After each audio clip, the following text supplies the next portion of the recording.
despite the fact that I'm about to review 2 more Uwe Boll movies, I'm happy. Why?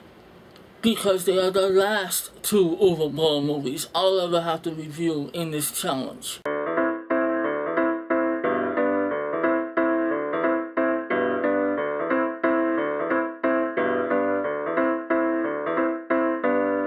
Now I'm going to try to nick this clip because, quite frankly, I have wasted enough time on Uwe Boll's ass. That guy is hopeless. Even in moments where he actually shows a little bit of promise, a little bit of improvement, he still manages to fuck up a film. Case in point, BloodRayne, the Third Reich. This is the 3rd BloodRayne film that this guy has directed, and I hate the previous 2. The first one, which was theatrical, was so laughably bad that it just, you can't deny that it is one of the worst movies ever made. The second one, which was released directly to DVD, is something that never should have been released at all. It was so god-awful. So then we come to the third one, which I really was dreading, and surprisingly, it's almost mediocre. And that's quite the compliment, because if Uwe Boll manages to make a mediocre film, then he made a hit. I didn't hate this film like I thought I would. I mean, there are moments where, dare I say it, I was almost fully entertained. I mean, seeing BloodRayne, who is played once again by Natasha Melchty, who took over the role in the second one, slashing down Nazis and looking sexy while doing it, you know, that's kind of fun. You know, Uwe Boll probably looks at this movie as a hardcore drama, because seeing somebody slash down his Nazi relatives, that must be hard for him. Now, Natasha Melchty, who was so awful in the first one, I will admit that she did improve in this one. She was tolerable. She has a few interactions with this one guy who's like the leader of a resistance, and when they act together, they overact.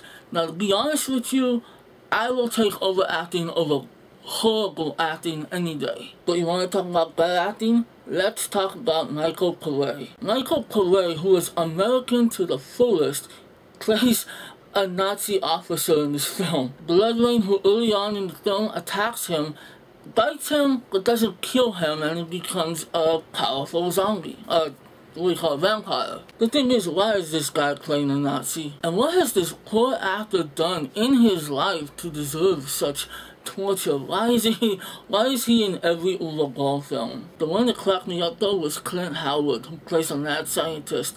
He and this Nazi officer have a plan to capture BloodRayne, drain her of her blood, and deliver it to the Führer. Yes, they want to try to make Hitler immortal and all-powerful. And that's the plot of the movie. And you know what? To be quite freaking honest, it's a shitty plot, but that's actually a pretty cool B-movie plot. And ironically, this is probably the most coherent Uwe Boll movie I've ever seen. So I gotta give it a little bit of credit. You know, it's a lousy movie. Some of the action is slightly entertaining. The gore effects are pretty good. There's a lot of nudity, including some lesbian sex. I mean, that's... hey, I got no problem with that. This movie, despite a 78-minute running time, however, does drag, and that's something that every Uwe Boll movie does. The fact that he made a 78-minute movie drag, I don't know if that's an accomplishment, or I don't know what to call it. I almost want to give it a 2, but in the end I'm going to give it a 1.5. It's just not good enough to give a 2. I do, however, fear that this is not the last of BloodRayne. I think Uwe Boll is actually planning a sequel. Motherfucker is worse than Paul W.S. Anderson and his Resident Evil series. I also know that there is a shot-for-shot parody of this movie, also directed by Uwe Boll, entitled Blubberella or something like that. I might eventually see that, but it's not going to be part of this challenge. Yeah, remember how I said Uwe Boll shows a little bit of promise and improvement with BloodRayne, the Third Reich? Yeah, that's not the case with In the Name of the King 2, Two Worlds. It's just complete crap. You know, the first one had an all-star cast, it had a high budget, it had armies of extras, a lot of visual effects, a lot of action, but yet it still managed to be complete shit. This movie doesn't even have half the budget. It only has like about a dozen people on screen, and they're supposed to symbolize an army. The costumes are made of cheap cotton. The story is even stupider. There's a horrible CGI dragon, and Dolph Lundgren is the star. in fact the only star of the movie. So the first one was crap. I don't know what to call this one. Dr. London plays an ex-Special Forces member living in Vancouver, modern-day Vancouver. He is transported to medieval times, and he's supposed to be the chosen one and save the land and, you know, destroy this evil witch and whatever nonsense. That type of story has been done already, in case Uwe Boll didn't know. But Uwe Boll puts his own spin on it, which means he makes it fucking boring. Dolph Lundgren looks so tired, old, and bored in this movie. They try to do whatever they can to make it look like he can still fight, but that dude just can't fight no more. You know how some bad action movies shake the camera and give you real crappy camera work and different angles just to make the action sequences look, you know, intense? There is nothing they can do to make Dolph Lundgren look intense in this movie. The guy can barely even lift his leg off the ground. When he's flipping somebody, you can tell the person that's being flipped is actually flipping himself. And I actually found out something interesting just now. He originally turned down this movie, but then he got a divorce from his wife, so I guess he needed the money, so he signed back on. He put zero effort into this movie. Either that, or he's just old. But you know, I understand, because I'm very sure that he was still aware of who Uwe Boll was, how terrible of a director he was, and how he settles for half-ass work. Speaking of half-ass, Natasha Nazi is in this movie, where I thought she was good in BloodRayne, Third Reich. Well, not good, but tolerable. She is once again awful. It's hard to believe how such a sexy woman can lack so much talent. But again, when you're working with Uwe Boll, you don't have to do nothing. You just show up and do whatever you want, and that's good enough for him. Really, there's not much to say about this movie. It's lame. It's boring. The action is bland. I was actually cleaning my room while the movie was on. I didn't even pay attention because it was so boring. Thank freaking God at least it wasn't over 2 hours like the last piece of shit. So, 1 out of 5.